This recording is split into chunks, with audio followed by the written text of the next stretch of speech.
साथियों, एक बार फिर स्वागत है आप सभी लोगों का कॉम्पिटिटिव जंक्शन में। आज का हम लोगों का टॉपिक किस पे रहेगा दोस्तों?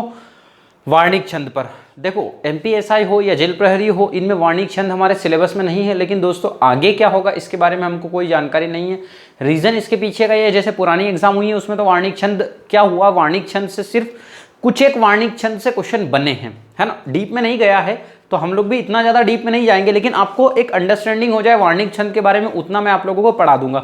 और जब कभी भी सिलेबस आता है, मान लो एमपीएसआई या जेल प्रहरी का, वैसे वैकेंसी 24 अक्टूबर बताया उन्होंने, लेकिन अगर सिलेबस आया और उसमें वार्णिक छंद हुआ तो मैं आपको और डीप में इसको पढ़ा दूंगा। लेकिन इसमें भी आपका डीप में ही काम हो जाएगा, एग्जाम टाइम पे आप लोगों को सिर्फ इतना कर लोगे तो आपका काम बन जाएगा। देखो, वार्णिक छंद क्या होते हैं? वे छंद जो वर्णों या गणों के आधार पर रचे जाते हैं, है ना, वे छंद जो कि वर्णों या गणों के आधार पर रचे जाते हैं उन्हें वार्णिक छंद कहते हैं। देखो, हमने यहाँ पर वर्ण और गण दो शब्द इस्तेमाल किए, मात्राओं का इसमें कोई काम नहीं है। लेकिन दोस्तों ये एक बात है कि मात्रा यहाँ पर काम आएगी, आपको कैसे काम आएगी वो भी बताऊंगा। तो वे छंद जो वर्णों के आधार पर रचे जाते हैं उन्हें हम क्या कहते हैं? वर्णिक छंद कहते हैं। वार्णिक नहीं, वर्णिक छंद होता है, वर्णिक छंद उसको हम लोग कहते हैं। अब देखो, वर्णिक छंद भी दो प्रकार के हैं, एक साधारण वर्णिक छंद और दूसरा है दंडक वर्णिक छंद। अब कुछ किताबें आपको सम वर्णिक छंद, अर्ध सम वर्णिक छंद, विषम वर्णिक छंद, ये सब चीजें बताएंगी। इतना डीप हम लोगों को जाना नहीं है ना, इतना डीप इसलिए नहीं जाना है क्योंकि अभी फिलहाल तो हमारे सिलेबस में नहीं, तो ऊपर ऊपर चीजें हम लोग पढ़ेंगे और दो एक चीजें डीप में पढ़ेंगे जिससे आपकी अंडरस्टैंडिंग बन जाए कि मान लो कभी आ गया सपोज करो तो आपका काम बन जाए। तो मेरे प्यारे दोस्तों, ये जो है आपके साधारण वर्णिक छंद है और ये है आपके दंडक वर्णिक छंद। अब आप लोगों को क्या करना है, मैंने आज आप लोगों के काम छोड़ा है, हालांकि मैं आप लोगों को नोट्स में इसकी ट्रिक प्रोवाइड करवा दूंगा ताकि आप लोगों को याद रहे। तो पहले मैं आप लोगों से साधारण वर्णिक छंद की बात कर लेता हूं, फिर समझाऊंगा कैसे अपने को याद रखना है। देखो, ये जो वर्ण हैं इनमें टोटल में क्या होंगे, जैसे हमने मात्रा देखी कि भैया चौपाई में 16 मात्राएं होती है, रोला में 24 होती है, सोरठा में 24 होती है, प्रत्येक चरण उसके समान होते हैं, ये सब चीजें पढ़ी है ना। अब यहां पर हमारे लिए क्या काम में आने वाला है? जगण भगण रगण, हमने जो गण पढ़े हैं वो सब काम आने वाला है। तो पहले तो देखो कि 11 वर्ण होते हैं। 11 वर्ण वाले छंद कौन से हैं, कौन से वर्णिक छंद? भुजंगी, स्वागता, शलिनी, इंद्रव्रजा, उपेंद्रव्रजा, और 12 वर्ण वाले वंशस्थ, भुजंगी प्रवात, द्रुत विलंबित, तोटक या त्रोटक। तो आपको इसी तरीके से अपनी कॉपी में क्या करना है, टेबल बना लेना है ना। नोट्स तो वैसे मिल जाएंगे, बाकी आप यहाँ से स्क्रीनशॉट भी ले लो तो आपका काम बन जाएगा। भुजंगी, स्वागता, शलिनी, इंद्रव्रजा और उपेंद्रव्रजा, तो इसमें क्या होगा, आपके 11 वर्ण होंगे। तो डायरेक्ट देखो, सबसे ज्यादा इंपॉर्टेंट ये दोनों हैं, ये सबसे ज्यादा इंपॉर्टेंट है, ये बहुत आते हैं यहाँ से। और एक ये त्रोटक और द्रुत विलंबिता, ये दो चीजें यहाँ से बहुत ज्यादा एग्जाम में आती है, बाकी तो इतने नहीं आते, लेकिन इन दोनों को आपको याद रखना। डायरेक्ट एग्जाम में क्वेश्चन पूछ लेगा, इनमें से कौन सा ऐसा है जो वर्णिक छंद नहीं है, या इनमें से ऐसा कौन सा है जो क्या बोलते हैं आपका मात्रिक छंद नहीं है। और इंद्रवज्रा और उपेंद्रवज्रा आपको ज्यादा ऑप्शंस में मिलेगा। तो मेरे प्यारे दोस्तों, इसको याद रखना। और आपसे पूछ लेगा इनमें से 11 वर्णों वाला वर्ण कौन सा है, तो ऑप्शंस में मिलेगा आपको इंद्रवज्जा या त्रोटक या मदिरा सवैया या वसंत तालिका, ऐसे कुछ आपको ऑप्शंस में मिलेंगे। तो आपको इनकी मात्राएं याद रखनी है। तो मैंने इसीलिए 11 वर्ण वाले एक साथ, 12 वर्ण वाले एक साथ लिखे। अब आप चाहें तो खुद से भी इसकी ट्रिक बना सकते हैं कि भुजंगी, स्वागता, शालिनी, इंद्रवज्रा, इन सबको मिला के, जैसे मैंने आप लोगों को ट्रिक बताई थी किसकी, मात्रिक छंद की, सममात्रिक छंद की, है ना। ये है सवैया छंद। ये सवैया छंद क्या होता है, 10 प्रकार का होता है। वैसे तो सवैया छंद आपके पृथ्वीनाथ पांडे जी के अनुसार 10 प्रकार का है, जिसमें 12 से 26 तक वर्ण होते हैं, वे सवैया छंद कहलाते हैं, है ना। इस सवैया छंद में मैं 5 लेके रखा हूं, वो अलग है, वो इसमें काउंट नहीं है। हाँ, मैंने 5 के एग्जाम्पल लिए जो बहुत ज्यादा पूछे जाते हैं। मदिरा सवैया बहुत इंपॉर्टेंट है ना, इसको मधुर और मनमोहक छंद भी बोलते हैं। किसको? सवैया छंद को मधुर और मनमोहक छंद भी कहा जाता है। मदिरा सवैया में 22 वर्ण होते हैं, मतंगिया में 23 होंगे, द्रुमिल, ये बहुत ज्यादा पूछे जाते हैं। अब देखो, ये द्रुत विलंबित है और ये क्या है, मत गयंद है, और ये द्रुमिल है। तो ये मदिरा हो गया, मत गयंद हो गया, द्रुमिल हो गया, सुंदरी हो गया, मालती हो गया। ये क्या है, सवैया छंद के एग्जाम्पल है, मतलब अलग अलग टाइप है सवैया छंद के, एग्जाम्पल का प्रकार है। और ये सवैया छंद से रिलेटेड नहीं है। मलिनी में 15 वर्ण होंगे, वसंत तालिका में 14, मंद्राकांता में 17 और शिखरणी में 17 वर्ण होंगे। तो ये सारे हमारे लिए क्या है, वर्ण हैं। तो ये हम लोगों को ध्यान रखना है कि भैया इतने इतने वर्ण वाले ये है। आप चाहे तो ये इनकी ट्रिक बन जाएगी, इनकी ट्रिक बन जाएगी, इनकी ट्रिक बन जाएगी। इनको तो आपको अलग अलग याद रखना पड़ेगा। कैसे याद रख सकते हो? मंद मंद चलोगे तो खतरा हो जाएगा, अपने हिसाब से मैंने आपको ट्रिक बता दी थी पहले। अब हम लोग बात करें किसकी, दंडक वार्णिक छंद की। एक चीज ध्यान रखना दोस्तों, ये जो आपका छंद है, कौन सा, सवैया छंद, कहाँ चले गया, ये सवैया छंद। ये बहुत ही ज्यादा प्रिय था रसखान जी को, तुलसी जी को, भूषण जी को और घनानंद जी को। तुलसी, भूषण, घनानंद और रसखान, इनको बहुत ज्यादा प्रिय था ये वाला छंद, सवैया छंद। तो ये याद रखना, ये पूछा जाता है एग्जाम में डायरेक्टली कि ये किसको प्रिय था, है ना, हमको ये याद रखना। और नोट्स में बाकी मैं दे दूंगा आपको, टेंशन वाली बात नहीं। अब हम बात करें दंडक वर्णिक छंद की। अच्छा, वे वर्ण जो अपन ने देख लिया साधारण वर्णिक छंद, तो साधारण वर्णिक छंद कैसे पता चलेगा कि भाई साधारण वर्णिक छंद है? तो 1 से लेकर तक की जो 26 मात्राएं, सॉरी मात्राएं क्या, वर्ण, 1 से 26 तक के वर्ण जो होते हैं उनको हम साधारण वर्णिक छंद बोलते हैं। हालांकि ये 32 तक भी जा सकते हैं, इनके वर्णों की संख्या कहां तक जा सकती है, 32 तक भी जा सकती है। 32 से ऊपर वाले जो छंद होते हैं वर्णिक छंद कहलाते हैं। देखो 32 तक जा सकते हैं और इनकी मात्रा क्या होती है, 32 से ऊपर तक जा सकती है, 32 से ऊपर भी चले जाएंगे ये। अपने को ओरिजिनल डेफिनेशन क्या है, 1 से 26 तक के जो वर्ण होते हैं वो क्या कहलाते हैं, साधारण वर्णिक छंद कहलाते हैं। और 32 या 32 से ऊपर तक के छंद जो है वो क्या कहलाते हैं, देखो 31, 32, 33, यहाँ पर 31, 33 आ रहा, तो ये सब क्या हो जाएंगे, दंडक वर्णिक छंद। हालांकि ये बहुत डीप हो गया है, इतना भी नहीं पूछेगा बता आपसे। और ये देखो, ये घनाक्षरी में 31 वर्ण, रूप घनाक्षरी 32 और देव घनाक्षरी में क्या हो जाएगा, 33 हो जाएगा। कवित्त में 31, मनहरण में 31। अब कुछ किताबें आपको 31 से 33 भी बताएंगी कि 31 से 33 के बीच में होता है। तो मेरे प्यारे दोस्तों, मैं आप लोगों को ये बता रहा हूं कि ये जो घनाक्षरी, रूप घनाक्षरी, इनको तो आप नींद में भी रट लेना, क्योंकि इनके जो वर्ण है वो पूछे जाते हैं।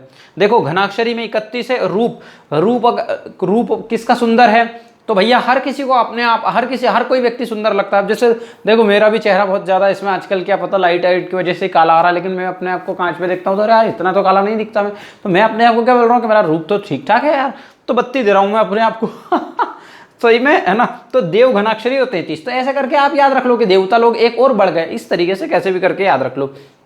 ये हुआ फंडा क्लियर, ये आप लोगों को याद रखना है। अब आप स्क्रीनशॉट ले लो इसका, क्योंकि मैं इसको रफ करने वाला हूं, क्योंकि इसका अभी हमारे पास में कुछ भी काम नहीं है।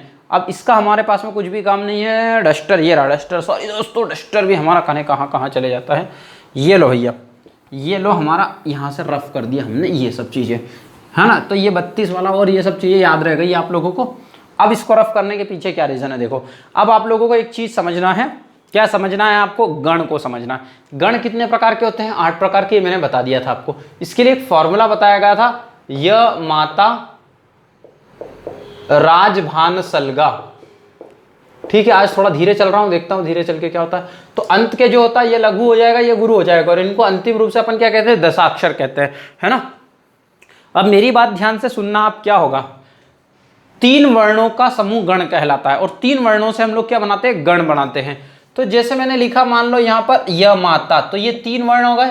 फिर उसके बाद में ये तो खत्म कर देते हैं हम, क्योंकि ये पहला गण हो गया। फिर उसके बाद में माता रा, ये 3 वर्णों का एक गण हो गया, तो ये खत्म कर देते, तो आपको कंफ्यूजन नहीं होगा। फिर उसके बाद में ताराज, ये ताराज में मैंने यहां तक चले गया, ज तक। तो फिर उसके बाद में राजभा, फिर उसके बाद में रा को खत्म कर देते हैं। फिर ज भान, फिर ज को खत्म कर दिया। फिर भान स, इसको खत्म कर देते हैं। फिर न स ल, न स ल हो गया। फिर उसके बाद में सलगा, 1 2 3 4 5 6 7 और 8, ये हो गए 8 हमारे। वापस लिख देता हूं तो क्या काम पड़ेगा, यह माता राज भान सलगा, है ना। ये फॉर्मूला भरत मुनि के द्वारा दिया गया ये सूत्र। तो मेरे प्यारे दोस्तों, ये होगा हमारे लिए 1 2 3 4 5 6 और 7 और ये 8। अब आप लोगों को जैसे वहां पर मैंने मात्रा काउंट करना सिखाया था, यहाँ पर वे छंद जो वर्णों के आधार पर रचे जाते हैं उन्हें अपन क्या कहते हैं, वर्णिक छंद कहते हैं। तो यह माता, अब यह माता में इसमें कितनी मात्रा है, 1 मात्रा मतलब लघु, और इसमें 2 मात्रा है मतलब गुरु, इसमें 2 मात्रा मतलब गुरु। तो लघु गुरु लघु, तो ये हो जाएगा अपने लिए क्या, लघु गुरु लघु, है ना। इसमें कितनी मात्रा है, मात्रा होगा ना, 2 मात्रा है, 2 मात्रा है, 2 मात्रा है। यह माता, है ना, यह माता, माता रा, ठीक है। फिर तारा जा, 2 मात्रा है, मतलब गुरु गुरु लघु, गुरु लघु गुरु, लघु गुरु लघु। फिर उसके बाद में गुरु लघु लघु, है ना, लघु लघु लघु, लघु लघु गुरु। तो ये हो गया हमारे लिए क्या, लघु गुरु लघु गुरु लघु गुरु, जो भी हमको लिखना था वो सब कुछ हम लोग लिख चुके हैं। अब इसके अलावा कुछ भी है क्या, कुछ भी नहीं है। देखो यह माता, एक बार चेक कर लेते, नहीं तो कंफ्यूजन हो जाए बाद में। तो 1 2 और 2 मात्राएं, ठीक है, 3 3 3, 1 2 2 2, 1 मात्रा है, 2 मात्रा, 1 2 मात्रा, जवान 2 मात्रा, जो मात्रा ऐसा नस्ल, है ना। तो ये अपने को याद रखना है। अब मेरे प्यारे दोस्तों मैं आप लोगों को अब क्या पढ़ाने वाला हूं भैया, कि आपको मात्रा सॉरी क्या बोलते हैं, वर्ण कैसे काउंट करना है। तो पहला एग्जाम्पल देख लो आप, किसका, इंद्र वज्रा का। इंद्र वज्रा का ये एग्जाम्पल मैंने लेके रखा है यहाँ पर, यहाँ तक आपको काउंट करना। मैं आपको 2 एग्जाम्पल से बताऊंगा कि आपको वर्ण कैसे काउंट करना रहते हैं, क्योंकि आपने गिन लिया 1 2 3 4 5 6 7 8 9 10 11, इसको नहीं गिनते, आधे को ध्यान रखना। हाँ, तो ये 11 हो गए। मतलब आपने देखा कि अरे ये तो 11 है, तो ये इंद्र वज्रा रहेगा या क्या रहेगा, भुजंग रहेगा, क्योंकि हमने देखा है यहाँ पर कि उपेंद्र वज्रा रहेगा, क्या रहेगा। तो 11 वर्ण तो सब में है, इसका मतलब 1 2 3 4 5 6 7 8 9 10 11। तो फिर आप क्या करोगे, फिर आप क्या करोगे, उलझ जाओगे मेरे प्यारे दोस्तों। तो सबसे पहले तो हम लोग क्या करते हैं, मात्राओं को लिख लेते हैं। 2 मात्राएं, 2 मात्राएं, 1 2, फिर उसके बाद में न की वजह से 2 हो गया, ये 1 हो गया, 1 2 1 2, है ना। फिर उसके बाद में 2, क्योंकि हूं की मात्रा बढ़ा हुआ है। अब याद रखना, मैं बता देता हूं आप लोगों को। देखो इंद्र वज्जा जो रहेगा उसमें 2 तगण आएंगे और 1 जगण आएगा। अब मैं इसीलिए बोल रहा हूं कि आपको बहुत टफ है, इसीलिए एग्जाम में नहीं पूछा जाता। अब देखो ये तो सिर्फ हम इंद्र वज्जा की बात कर रहे हैं, फिर मैंने एग्जाम्पल लेके रखा है एक द्रुत विलंबित का। फिर इसमें क्या होगा, 1 नगण आएगा, 2 रगण आएगा, जगण आएगा, अपन ऐसे पढ़ेंगे, तो आपको याद रखना बड़ा मुश्किल होगा। लेकिन इंद्र वज्जा उपेंद्र वज्जा कम से कम याद रखना आपको कि इसमें कितने जगण होते हैं, कितने रगण होते हैं। जैसे कि उसमें अपन ने बोला कि भाई यहाँ पर फुल स्टॉप होता है, सॉरी क्या बोलते हैं, फुल स्टॉप क्या, यति होती है, 11 और 13 पर यति होती है, या 13 और 11 पर यति होती है। तो यहां पर 2 तगण होंगे और 1 जगण होगा। अब आप इसमें कहां देखोगे तगण जगण, आपको कंफ्यूजन हो जाएगा। तो बिल्कुल बहुत आसान शब्दों में समझाता हूं कि मात्राएं ही यहां पर काम कर रही है, वर्ण को हम लोगों ने आधार बनाया है और मात्राओं के आधार पर ही हम लोगों ने ये चीजें कर रहे हैं, भूल वर्णिक छंद रहे हैं, लेकिन यहां पर भी हम मात्रा का कहीं ना कहीं सहारा ले रहे हैं। तो अब देखना कैसे सहारा ले रहे हैं, देखो, है ना, क्या होंगे, 2 तगण होंगे। तो तगण देखो यहां पर, तगण कहां आ रहा है, ये यहां पर आ रहा है ना, यगण मगण तगण रगण जगण भगण नगण सगण।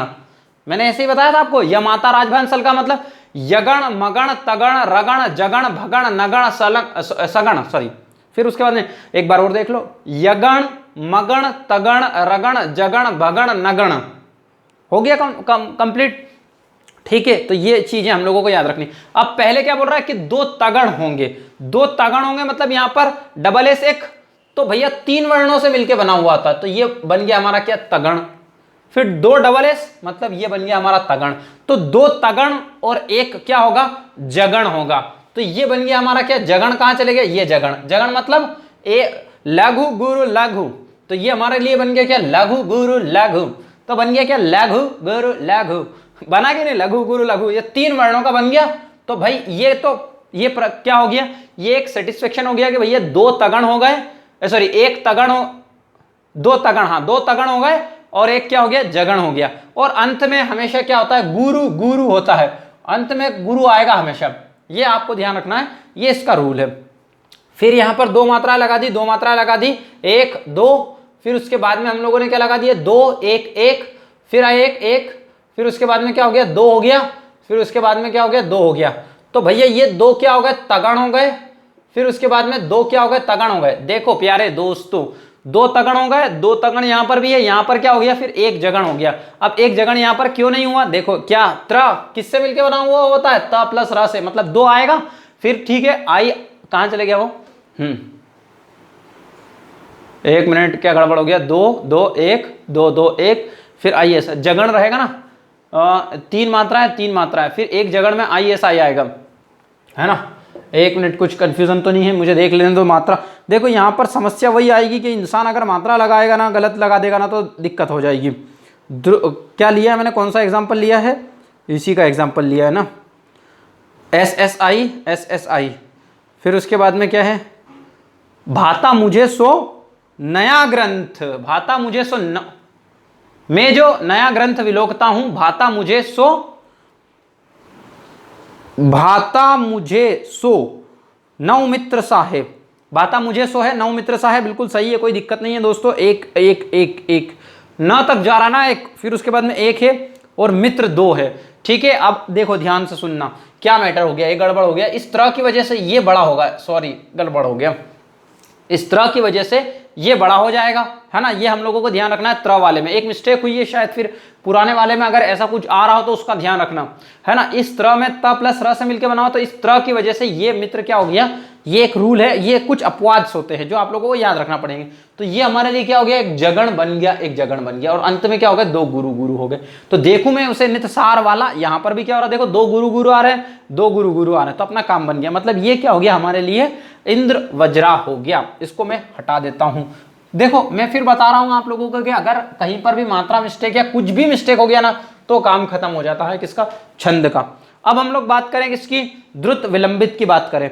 तो प्यारे दोस्तों, द्रुत विलंबित में क्या होगा, एक तो नगण होगा, है ना, एक नगण होगा, और दो क्या होंगे, भगण, दो क्या होंगे, भगण होंगे, दो भगण होंगे, और एक होगा अपना क्या, रगण। तो अब आप मुझे ये बताओ कि क्या आप इनको दिमाग में रख पाओगे, इतने सारों को नहीं रख पाओगे। इसीलिए शायद हमारी एमपीएसआई या बाकी जगह पर भी नहीं आता, ये आता है फिर यूजीसी नेट स्लेट की एग्जाम में, है ना। ये हम लोगों को ध्यान रखना जब आप सब्जेक्ट लेते हो। तो एक नगण, दो भगण, और एक क्या हो जाएगा, रगण हो जाएगा, है ना, एक क्या हो जाएगा, रगण हो जाएगा। ठीक, अब आपको ये यहां देख के का नगण मगण समझ में आ रहा है कि नगण है कि रगण है, तो आपको यहां जाना पड़ेगा। देखो एक क्या हो गया, नगण मतलब क्या हो गया, ये तीन मात्राएं, है ना। फिर भगण, मतलब भगण कहां चले गया हमारा, ये रहा भगण, मतलब लघु गुरु सॉरी गुरु लघु लघु। रगण की बात करें तो रगण यहां पर आ जाएगा, मतलब गुरु लघु गुरु हो गया। देखो इसमें एक एक एक पहले मात्रा लिख लेते हैं, एक एक एक दो एक, फिर एक दो एक दो, फिर उसके बाद में एक एक एक दो एक एक दो एक एक दो एक दो। मात्रा गिनना पहले ही बता चुका हूं, प्रैक्टिस करोगे तो आएगा, नहीं तो नहीं आएगा। तो पहले क्या बोल रहा है, एक नगण है, तो एक नगण बन गया, ये बन गया एक नगण। फिर उसके बाद में क्या बोल रहा है, दो भगण आएंगे। तो भगण में क्या है, गुरु लघु लघु, तो गुरु लघु लघु, गुरु लघु लघु बना, मतलब दो भगण हो गए। फिर उसके बाद में क्या हो गया, एक रगण हो गया। तो रगण में क्या, एस आई एस ये हो गया। तो ये चीज आपको याद रखनी पड़ेगी कि भैया अगर ये द्रुत विलंबितता है तो उसमें क्या होगा, एक नगण होगा, दो भगण होगा और एक रगण होगा। तो सर आपने हमको यहाँ भुजंगी वगैरह का तो नहीं बताया, तो वो बिल्कुल नोट्स में आपको मिल जाएगा कि इसमें कितने भगण होंगे, इसमें कितने रगण होंगे, लेकिन आप उनको याद मत रखिएगा, मैं बोल रहा हूँ आपको।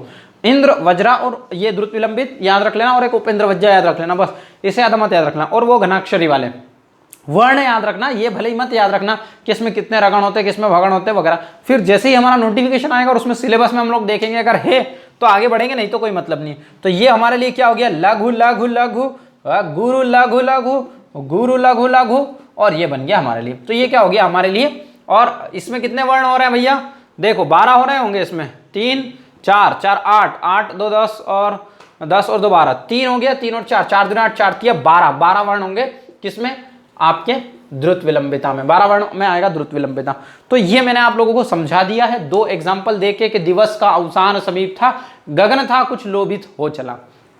मुझे लगता है कि बहुत इजी चीज है, लेकिन समस्या ये है कि इसमें आपको वर्ण भी याद रखना है और रगण भगण जगण मगन भी याद रखना कि कितने हैं।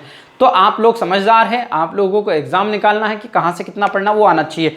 तो मैंने आप लोगों को अपनी तरफ से मेरा मतलब जो भी चीज़ें थी वो मैंने आप लोगों को कंफर्म कर दी कि भैया इतना तो आपको पढ़ना ही पड़ेगा ये चीज़ें। इसके बाद हम लोग अलंकार पढ़ेंगे, लेकिन आप लोगों का बिल्कुल भी 1% भी ठीक तरीके से मुझे कमेंट में बिल्कुल रिस्पांस नहीं मिल रहा है। तो देखते हैं कि अलंकार पढ़ें या फिर मैं संधि समास चालू कर देता हूं, क्योंकि मैं वो चीज़ पढ़ा रहा हूं जो सबसे लोग लास्ट में पढ़ाते हैं। पर आप लोग इस चीज़ को समझ नहीं पा रहे दोस्तों।